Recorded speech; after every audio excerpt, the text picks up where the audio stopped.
Bien, bonjour à toutes et à tous. Je suis donc Fabien du blog argentpourlavie.com et j'ai le plaisir aujourd'hui, pour cette toute première interview, d'accueillir Jérôme Fournier du blog capitalstory.fr. Alors Jérôme, c'est quelqu'un qui a un parcours, je dirais presque un petit peu atypique, puisque au-delà du fait d'être blogueur, c'est surtout un investisseur en immobilier. Et Jérôme a notamment écrit tout récemment un e-book qu'il va vous offrir. Vous aurez le lien de téléchargement juste en dessous de cette interview. Un e-book donc qui s'appelle Comment réussir son investissement locatif. Donc Jérôme, bonjour, Et bonjour Fabien. bienvenue. Je te propose dans un premier temps, tout simplement que tu nous parles un petit peu de toi, que tu te présentes, que tu nous expliques quel était ton parcours en matière immobilière, et puis quel est ton objectif par rapport à ces investissements immobiliers. Alors, j'ai commencé l'immobilier en 2001. J'ai acheté ma résidence principale, tout simplement. J'avais en but dès le départ, tu me parlais de l'objectif, j'avais en but dès le départ d'être indépendant financièrement. Bon, le souci c'est que quand on commence en étant stagiaire avec 8000 francs à l'époque, soit à peu près 1200 euros et une cinquantaine de mille de francs, ce qui fait à peu près moins de 10 000 euros, c'est pas, voilà, on peut pas avoir une C'est court. stratégie. Oui, voilà, exactement, c'est court.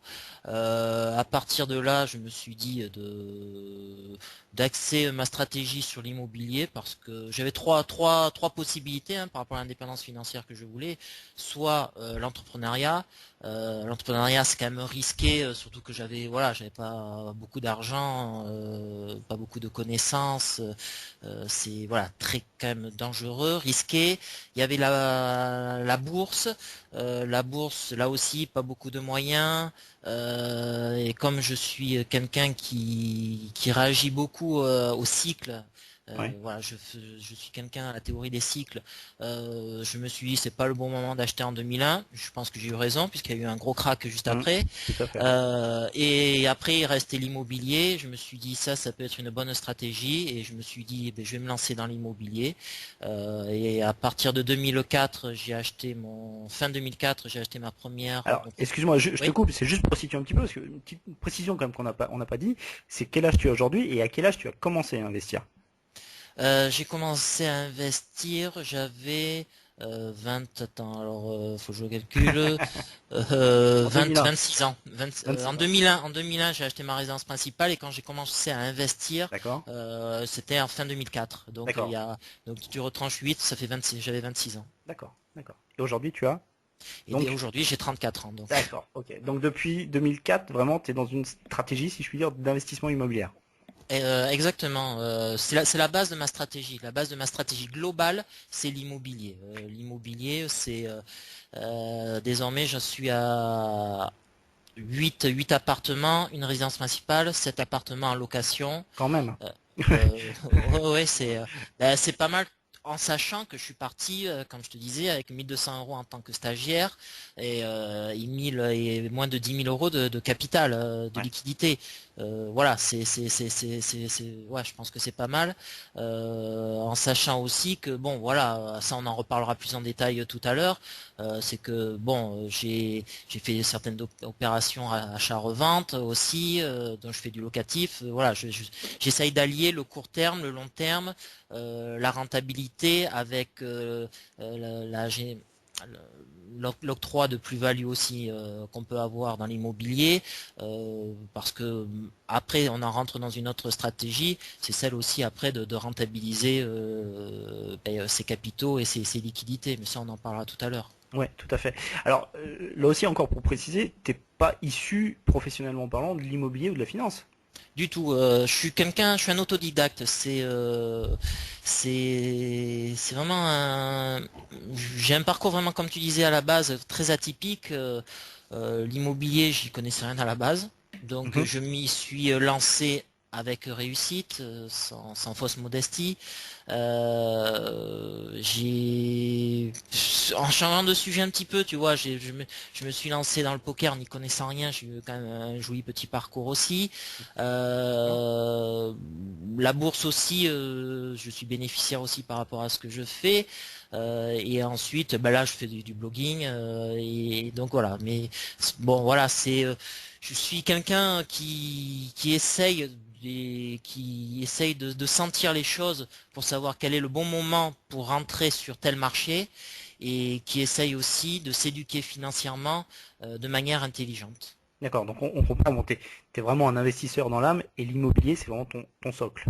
Exactement, c'est complètement mon socle. Ça, je fais très attention à tout ce que je fais sur l'immobilier parce que mon patrimoine, les deux tiers sont issus de l'immobilier. Donc voilà, je fais très attention à la gestion locative, à mes achats aussi, à pas faire d'erreurs stratégiques au niveau de mes achats. Et pour l'instant, ça se passe plutôt bien. Je touche du bois en même temps que je parle de ceci. Vas-y, vas-y. D'accord, donc pour ceux qui nous écoutent, tu nous dis que l'immobilier, pour quelqu'un finalement qui n'a pas de connaissances financières, notamment à la base, c'est certainement le meilleur vecteur pour investir. C'est un très bon vecteur d'enrichissement. Après, faut quand même s'éduquer un peu financièrement parce que il est possible de perdre de l'argent dans l'immobilier. Ça, c'est une certitude. Et on a quand même des exemples sur ce sujet-là. En même temps, faut s'éduquer financièrement Moi, je suis pas un lecteur, donc moi, mon éducation financière n'a pas été dans la lecture. Honnêtement, j'ai lu aucun livre. C'est pas bien, mais voilà, je n'aime pas lire. Mon éducation financière, ça a été en recherchant des informations sur Internet, sur des magazines qui pouvaient me sembler intéressants. J'essayais de retirer le meilleur. Et en même temps, c'est surtout par les rencontres physiques que j'ai eues. Quand tu rencontres des marchands de biens, des gros marchands de biens, des gros investisseurs immobiliers, des investisseurs qui ont des patrimoines de plusieurs millions d'euros, tu apprends énormément avec ces personnes-là. Et je te cache pas que voilà, c'est pas par une lecture que j'aurais fait par un ou deux livres que j'aurais pu apprendre autant de choses. D'accord. Donc, ce que tu nous dis, effectivement, c'est que en n'ayant pas de connaissances spécifiques à la base, en n'étant pas, comme on dit quelquefois, bien né, et en n'ayant pas non plus un gros revenu financier, il est tout à fait possible de se construire un patrimoine immobilier. C'est complètement possible. Il faut avoir une stratégie à la base, une stratégie qu'il faut respecter à la lettre, une stratégie aussi sur du long terme. Je sais que sur Internet et dans la vie de tous les jours, on nous vend du rêve sur du court terme. C'est possible de devenir riche rapidement. Ouais. Mais quand on n'a pas beaucoup d'argent à la base, c'est pas possible. Voilà, point final. Il faut compter quand même une petite décennie pour y arriver, même moins. Mais voilà, faut planifier ceci. Moi, je suis un investisseur long terme. Mes stratégies, c'est basé sur du 5 ans minimum. Donc voilà, D'accord. sur tout ce que je fais, c'est 5 ans minimum. D'accord. Donc voilà, et ainsi de suite, on peut arriver à de très belles choses et j'espère le prouver ainsi. D'accord. Alors effectivement, tu as écrit un e-book, hein, Comment réussir son investissement locatif. Encore une fois, vous pouvez télécharger, hein, qui est juste en dessous de cette interview. Alors, on a bien compris, l'immobilier locatif, c'est quelque chose que tu connais. Tu as donc écrit cet e-book sur ce sujet. Je l'ai lu, bien sûr. J'ai presque envie de dire, plus qu'un livre de ce que tu proposes, c'est presque un guide finalement de l'investissement locatif, puisque tu y donnes beaucoup d'astuces et de conseils pratiques. Oui, ben, c'est clair. Alors sur le locatif, parce que moi, il y a une chose importante que tu n'as pas dit, c'est que je fais de la gestion en direct. C'est-à-dire que je ne passe pas par un intermédiaire, par un agent immobilier ou une J'allais agence y venir. immobilière. J'allais y Voilà. venir, ouais, ouais. Donc la gestion en direct demande quand même un peu de travail en plus, mais on n'a rien sans rien à la vie. Si on veut économiser de l'argent et avoir des rendements de qualité, avec une gestion immobilière, c'est voilà, ça vous ponctionne quand même une partie de votre loyer. Et c'est pas bon, surtout quand on a une stratégie d'autofinancement qui est quand même important. Donc voilà. Et puis c'est quand même possible de pouvoir gérer soi-même des appartements. J'en ai 7 en location. J'arrive assez facilement à gérer. C'est pas spécialement compliqué quand voilà on planifie bien tout ce qui doit être possible de faire au niveau par rapport aux locataires. Voilà, on regarde par exemple. on donne un délai de paiement au niveau du locataire, c'est-à-dire le 10 limité au 10 de chaque mois. On voit s'il paye ou il paye pas par virement, bien évidemment. Et pareil. Et puis là, on voit de suite si on est le 13 et le 14, il n'y a toujours pas de loyer, c'est qu'il y a un souci. Donc on peut intervenir de suite. Parce que ça, justement, c'est souvent une des choses qui fait peur aux gens quand il s'agit d'investissement locatif, à plus forte raison quand tu nous dis que toi tu gères en direct, c'est la peur de l'impayé. C'est quelque chose que tu as rencontré, que tu connais? Je n'ai jamais eu d'impayé. J'ai toujours cette chance-là. Ça va depuis 8 ans que j'investis. Donc j'en ai eu des dizaines et des dizaines de locataires depuis. J'ai jamais eu d'impayé. Je suis très direct avec mes locataires à la base. Je mets un loyer en dessous du prix du marché. Je leur précise à la base que je Ouais. leur fais quand même un Un cadeau, cadeau hein. entre guillemets. En échange, je ne veux aucun incident de paiement. D'accord. Incident de paiement, c'est-à-dire aucun retard de paiement ou aucun incident de paiement. Bon, franchement, voilà, les choses sont clarifiées à la base. Je n'accepte pas ça.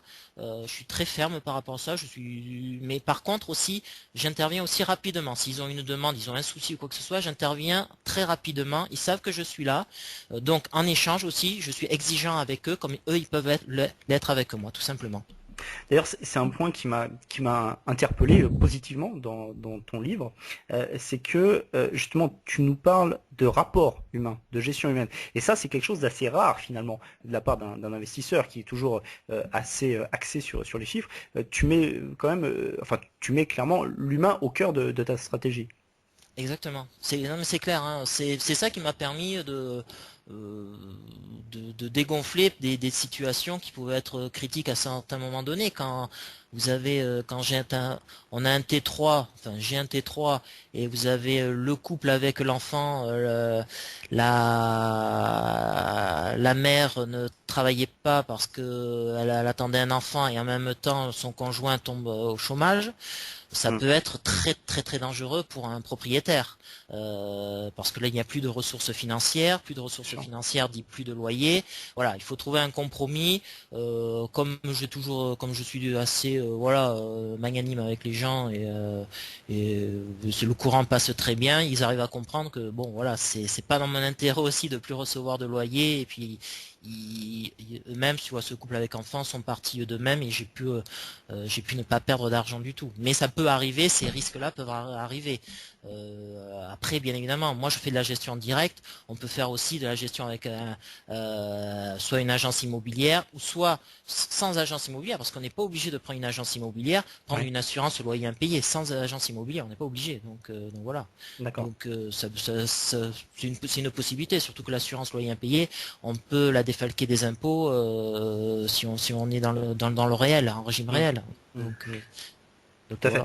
Et alors, il y a également un point qui est un des premiers finalement que tu abordes dans ton livre, c'est le rendement.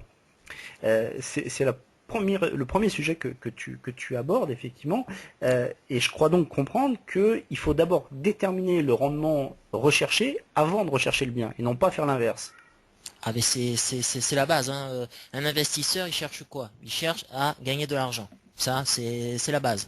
Donc à partir de là, il se fixe un rendement qu'il souhaite avoir.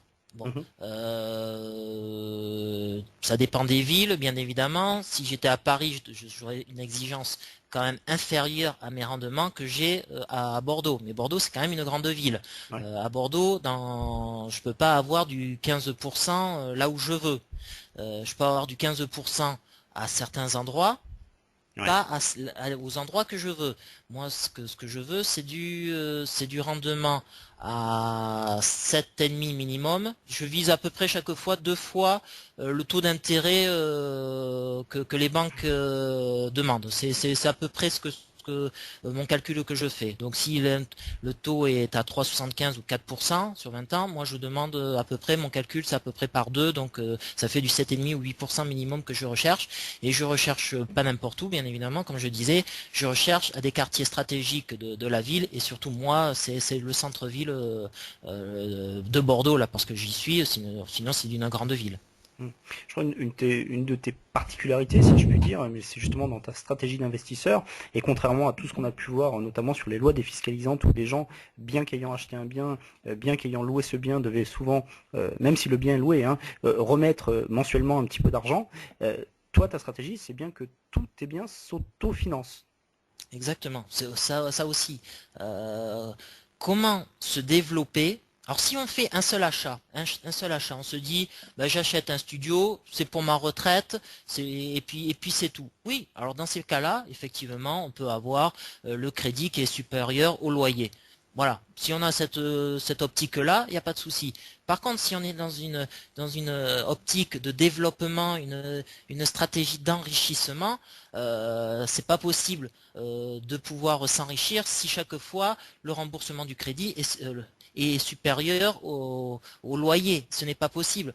Comment faire après quand on va passer devant les banques pour pouvoir faire passer des dossiers et aller au-delà des 33%? C'est pas possible parce qu'on a un taux d'endettement qui est limité à 33-35% par les banques. Donc c'est pas possible. Il faut montrer aux banques et aux banquiers qu'on a une stratégie saine où l'autofinance, où tout est autofinancé, où nos biens financiers nous rapportent de l'argent. À partir de là, les banquiers vont voir que vous gérez bien votre argent et vous en faites un partenaire après. L'important, souvent les gens font une erreur, ils se disent que les banques sont des ennemis. En réalité, non. Faut pas prendre le banquier et la banque comme l'ennemi de l'investisseur, faut en faire un partenaire. Et moi, ma banque est devenue une sorte de partenaire par rapport à mes stratégies. Alors ça n'a pas été évident au début, hein. Je dis pas que ça a été facile au début, parce qu'au début j'ai eu des refus de banque qui étaient J'imagine, pas ouais. mal. Ouais, donc ça a vraiment pas été évident. Et puis jusqu'au jour où j'ai trouvé la banque et le banquier qui me fallait, et ainsi de suite. Ben voilà, ça a permis que je puisse me développer. Et alors que 2 ans avant, j'avais les portes qui me fermaient des banques. 2 ans après, j'ai eu, comme extraordinairement, le 3 janvier d'une nouvelle année, je reçois un colis, je me dis qu'est-ce que c'est? Une bouteille de champagne d'une banque. Ah C'est ouais, quand même extraordinaire, ah ouais, effectivement, ouais, ouais. comme quoi d'un client gênant, on est un client intéressant. Comme quoi, Comme voilà, quoi, tout effectivement. est possible. Ouais, tout à fait. Alors, on comprend bien dans tout ce que tu nous expliques que voilà, toi, tu es un investisseur long terme, on sent que tu es quelqu'un de posé. J'imagine que quand tu recherches et quand tu achètes un bien, c'est jamais un coup de tête. Jamais, jamais. C'est ma moyenne, je dis bien une moyenne, hein. Ma moyenne au niveau investissement, quand je suis en phase active d'achat, c'est 6 mois. Ouais. Donc c'est pour dire que j'achète, voilà, j'achète pas de suite, voilà. La plus grande erreur que font les investisseurs, c'est, comme je le répète, c'est de vouloir acheter, de vouloir investir de suite, de suite, de suite. Non, non, non. Une des bases de l'achat, c'est de ne pas acheter. C'est voilà, c'est très simple, c'est de visiter, de visiter. C'est comme ça qu'on sent le marché, qu'on sent les produits et qu'on peut jauger des bonnes et des mauvaises affaires. Mhm. Mais par contre, là où va falloir être rapide et être réactif, c'est quand il y a une bonne affaire et qu'on est devant. Là, par contre, il n'y a pas intérêt d'attendre sans s'étendre. Là, il faut être très rapide et très réactif parce que les bonnes affaires, eh bien, elles partent très vite, Par hein. définition. Ouais, Ouais. par définition, ouais, certainement. Euh, une autre chose également que tu évoques dans ton livre, c'est l'apport à consacrer. Parce que les auditeurs qui nous écoutent, certains peut-être se disent, bon, bah, c'est intéressant, mais moi, j'ai quoi? J'ai 5000 euros de côté que je peux consacrer, et puis j'ai un salaire de 1500, 1700 euros. Ils doivent se dire, je suis coincé. Oui, oui. Mais après, tout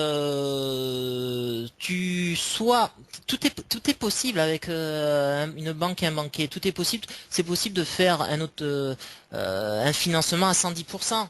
110%, c'est-à-dire le crédit plus le notaire et les frais d'agence s'il y en a.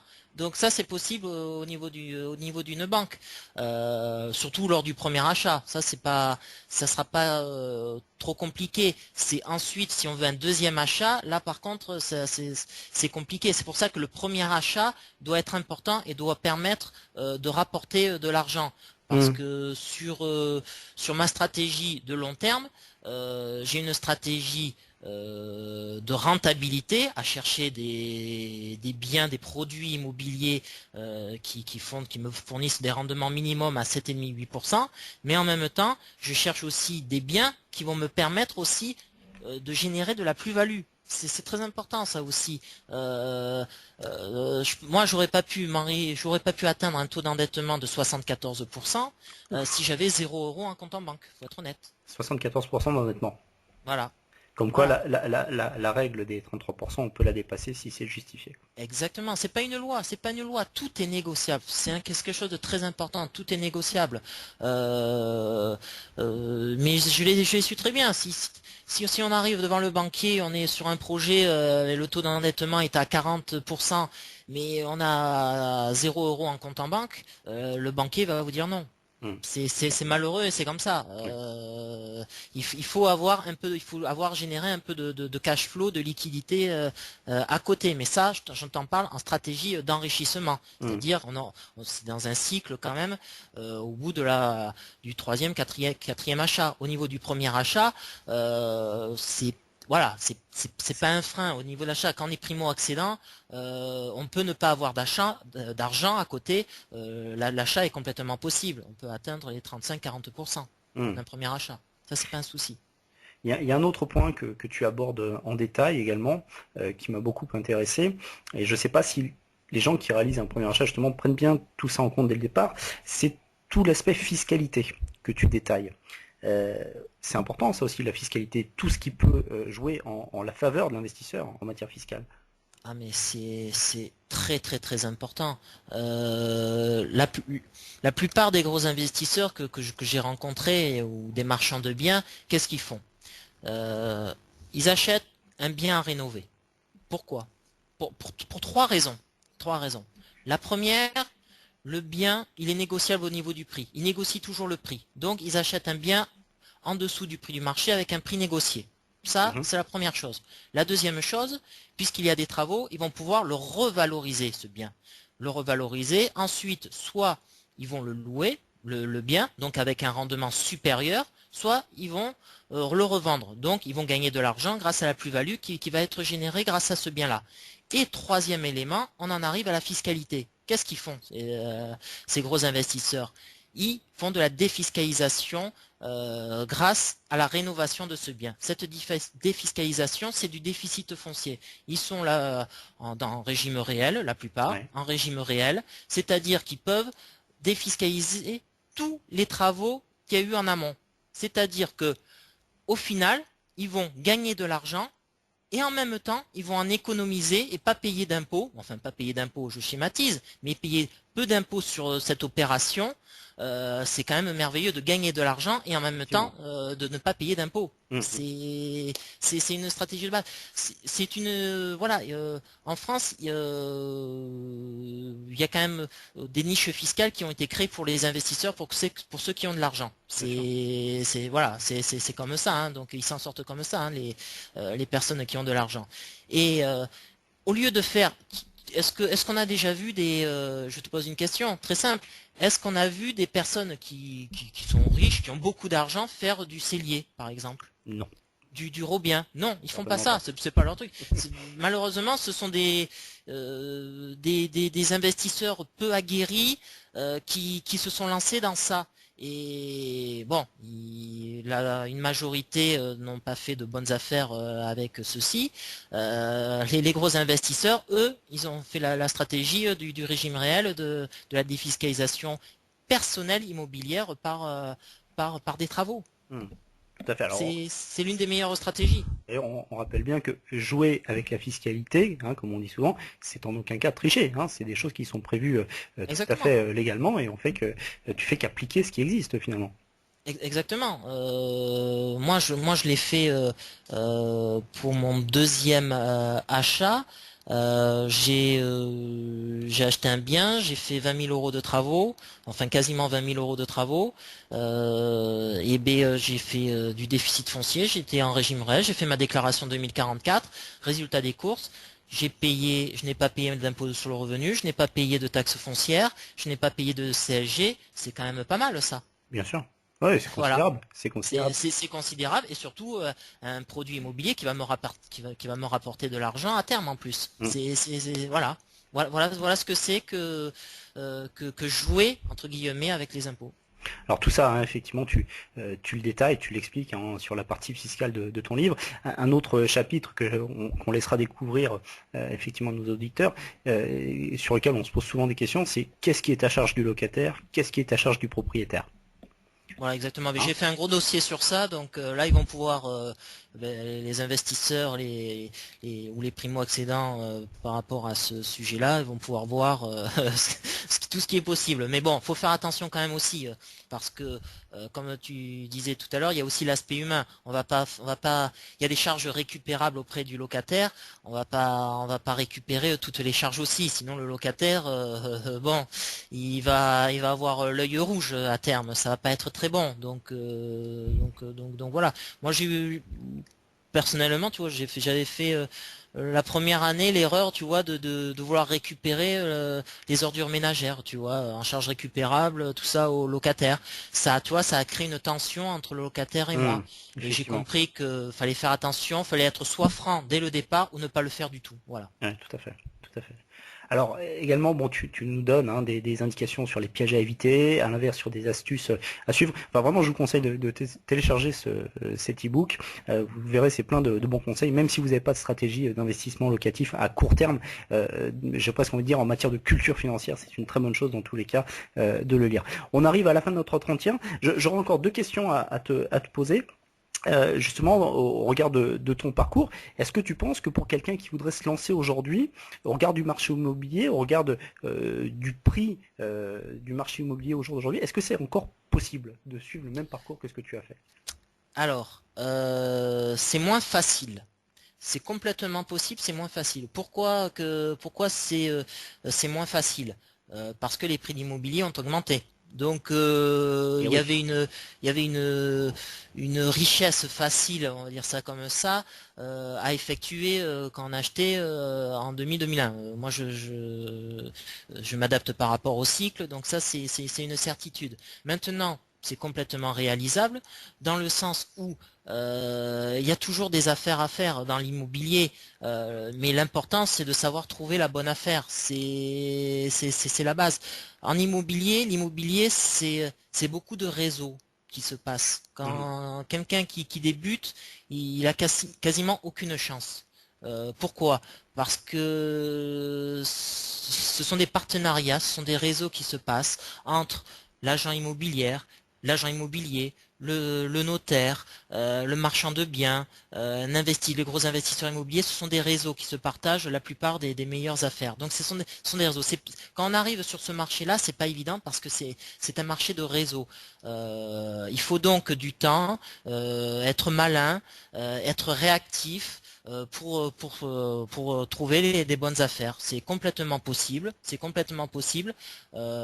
C'était beaucoup plus facile, comme je disais, à une certaine époque, mais c'est complètement réalisable encore de nos jours, mais il faut se donner le temps. Ouais, et être patient, effectivement, bien sûr, Et être patient et comme être tu l'as dit. réactif Quand il faut. Voilà, également. exactement, parce que quand il y a la bonne affaire, Là, il faut savoir l'avoir. voilà, on n'est pas tout seul, hein. Il y en a deux ou trois qui sont sur le coup, hein. Donc C'est il sûr. faut être malin, être le premier à le visiter, par exemple. Ouais, bien Voilà, sûr. trouver des voilà. Donc Faut être dire qu'on a très un emploi présent. du temps, Ouais, qu'on a d'accord. un emploi du temps, par exemple, voilà, qui est très contraignant et qu'on peut être que là à une heure précise et être le premier par exemple et puis comme ça voilà donc c'est comme ça voilà que C'est plein qu'il de est petites possible de astuces. trouver ouais, exactement il y a plein de petites astuces mais faut les appliquer hein. Ouais, c'est ça qui est intéressant, parce que tu as l'expérience du terrain, là, pour le coup, hein, au travers des investissements que tu as déjà réalisés. Voilà, je débarque pas avec, comme tu disais, la cuillère en or. J'ai bâti par mes mains, j'ai mis la main dans le cambouis, Ouais. et donc je sais ce que c'est, je sais ce que font les gros professionnels, je sais quelles sont leurs stratégies, je sais comment ils fonctionnent, connais leur réseau. Donc voilà, on peut pas affronter de plein, voilà, ces personnes-là. Ce n'est pas possible, ce n'est pas possible. Faut être aussi malin qu'eux à un autre niveau. Une dernière question, plus personnelle. Tu nous as dit que tu as donc 34 ans et que tu as pour objectif d'être indépendant financièrement avant ton 40e anniversaire. Tu en es où de cet objectif? C'est en bonne Euh, voie? dans 2 ans, logiquement, parce qu'on sait jamais, il peut y avoir il y a les aléas de la vie. Dans 2 ans, je vais réussir mon tour de force. Je vais arriver à avoir plus de 3000 € net. Ah ouais. Avant, donc plus de 3000 € net.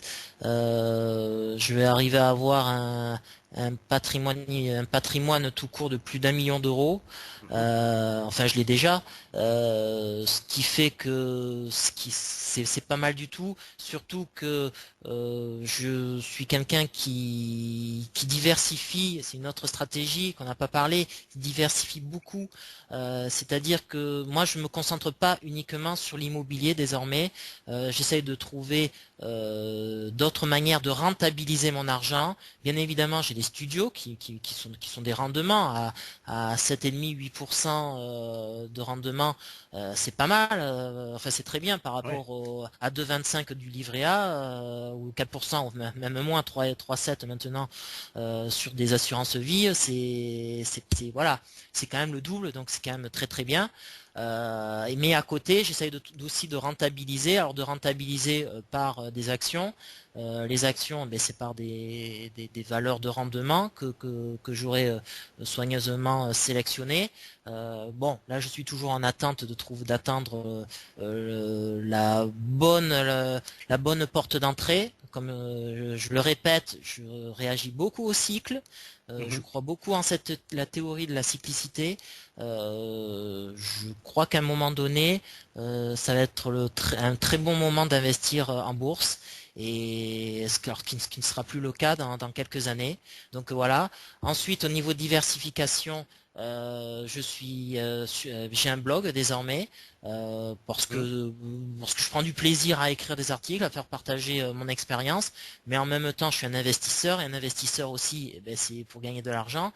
Donc, avec ce plaisir que j'ai, je gagne de l'argent aussi grâce à ça. Donc c'est pas mal. Tout à Et fait. si tu remarques bien, j'ai désormais trois vecteurs de richesse désormais, et Ouais. qui sont essentiels, c'est-à-dire l'immobilier, la bourse et l'entrepreneuriat. Moi, j'appelle ça comme ça parce que le blogging, c'est l'entrepreneuriat. Mhm. Voilà. Donc voilà. Je diversifie au maximum mes revenus, parce que on sait jamais ce qui peut se passer. Imaginons l'immobilier. Il suffit que j'ai un ou deux locataires qui ne me payent plus. Ça risque si j'ai tout dans l'immobilier, Ça ça peut aller risque de vite. Mhm. m'impacter quand même fortement. 800 €, 1000 € de moins d'un coup, ça peut être voilà, ça peut être très néfaste. Alors que si je diversifie en même temps j'aurai toujours en même temps la bourse et le blog qui me rapporteront de l'argent. Et Mhm. j'aurais pu te prendre aussi la bourse, il suffit que des valeurs qui se cassent la figure, on va dire ça comme ça. J'aurai quand même l'immobilier, toujours d'autres actions boursières qui me rapportent de l'argent, et le blog, et ainsi de suite. Je diversifie au maximum ma stratégie Mhm. Pour être plus solide, effectivement. pour Effectivement. être beaucoup plus solide. Alors, bien évidemment, si on centralise ces investissements sur une seule allocation d'actifs, euh, on gagne plus, on gagne plus, mais n'est pas Warren Buffett qui veut. Warren Buffett, sa stratégie, c'est très centralisé. Mais faut avoir les reins solides. Déjà, il faut être très très fortuné pour pouvoir faire ceci, déjà d'une. Mhm. Et de deux, faut avoir une compétence énorme voilà, sur le sujet en question. C'est le meilleur investisseur du monde, donc voilà. C'est une référence, oui. Exactement, c'est une référence. Effectivement. Donc c'est une référence, et mieux vaut peut-être pas faire tout comme lui aussi. Il faut prendre ses bonnes idées, ses bonnes options, mais comme j'ai dit, n'est pas Warren Buffett qui veut. Bon. as déjà développé un beau patrimoine, effectivement. Avant de te remercier, je vous invite encore une fois à télécharger donc l'e-book de Jérôme, hein, qui est juste en dessous. Comment réussir son investissement locatif, c'est plein de bons conseils. Vous verrez, c'est vraiment une lecture intéressante. Jérôme, merci à toi Merci Fabien. pour ta participation, pour toutes ces informations. Et puis bonne route alors. Eh ben merci, puis on se Hein, dit à très bientôt. à très vite. Peut-être. Ok. À bientôt, Jérôme.